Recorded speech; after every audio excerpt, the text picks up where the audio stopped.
From JBS Studios in Greater New York, this is the JBS News Update with Teisha Bader.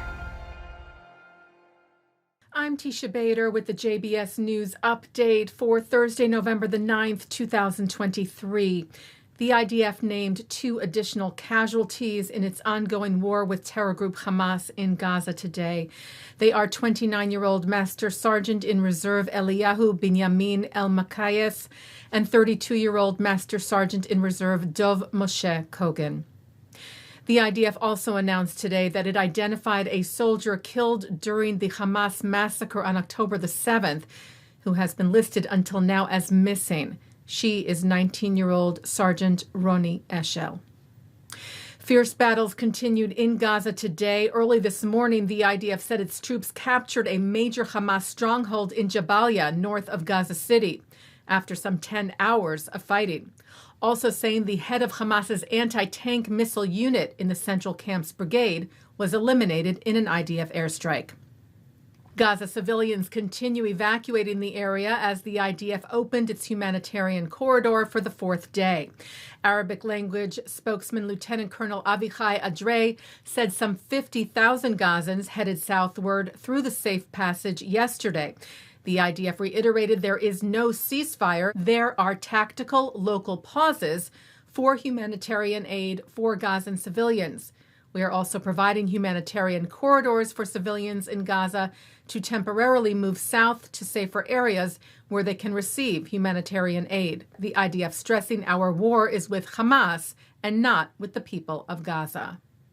The IDF today released data on the number of rockets fired at Israel since the beginning of the war with Hamas, showing about 9,500 rockets were launched towards Israeli territory, about 12% of which fell short and landed in Gaza.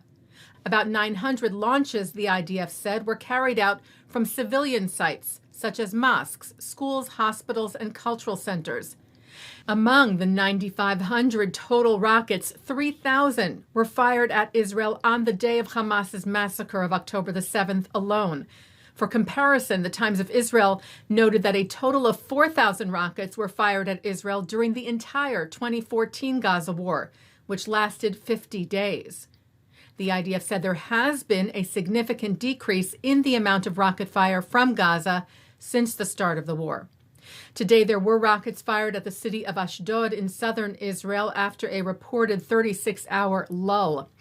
And in northern Israel, Israeli troops continued to battle Hezbollah terrorists in southern Lebanon, responding to mortar bomb launches as well as anti-tank missiles and small arms fired at Israeli territory and at IDF posts.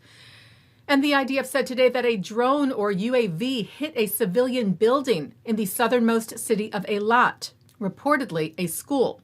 The identity of the UAV, it said, and the details of the incident are under review. There was damage caused to the building. 6 people had to be taken to the hospital for smoke inhalation and acute anxiety. Several hours later, sirens sounded across Eilat, and the IDF said a missile that was launched into Israel was successfully intercepted in the Red Sea area. Well, police in Montreal are investigating shots fired overnight last night at the front doors of 2 Jewish schools, Torah Elementary School and Yeshiva Gdola of Montreal, which were empty at the time, and there were no injuries. Vice President in Quebec of the Center for Israel and Jewish Affairs, Etta Yudin, noted an uptick in anti-Semitic incidents since the October 7th Hamas massacre, vowing, though, we will stay vigilant, but we will not be intimidated. Canadian Prime Minister Justin Trudeau condemned, he said, these violent acts of anti-Semitism in the strongest terms possible. Trudeau said, and I want to be clear, this hate has no place in Canada, and we must all stand united against it.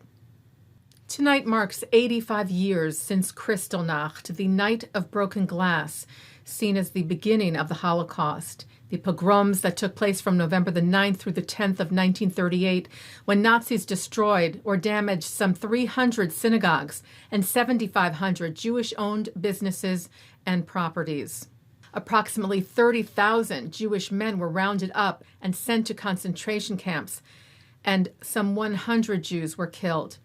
German Chancellor Olaf Scholz today told a Berlin synagogue that had 2 Molotov cocktails thrown at it just last month, that he was committed to protecting Germany's Jewish community amid what he called a shameful rise in anti-Semitism since the Hamas massacre, saying never again means keeping alive the memory of the Holocaust committed by Germans.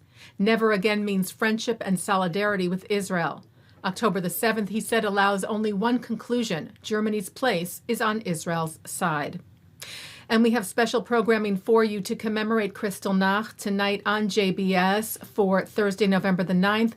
At 7 o'clock, it's Talmud Study. And then at 7:30, Let There Be Light with Natan Sharansky, Irwin Cotler, Malcolm Hoenlein, and other Jewish leaders, as well as survivors of the Night of Broken Glass, with stories of humanity at its best during the darkest times.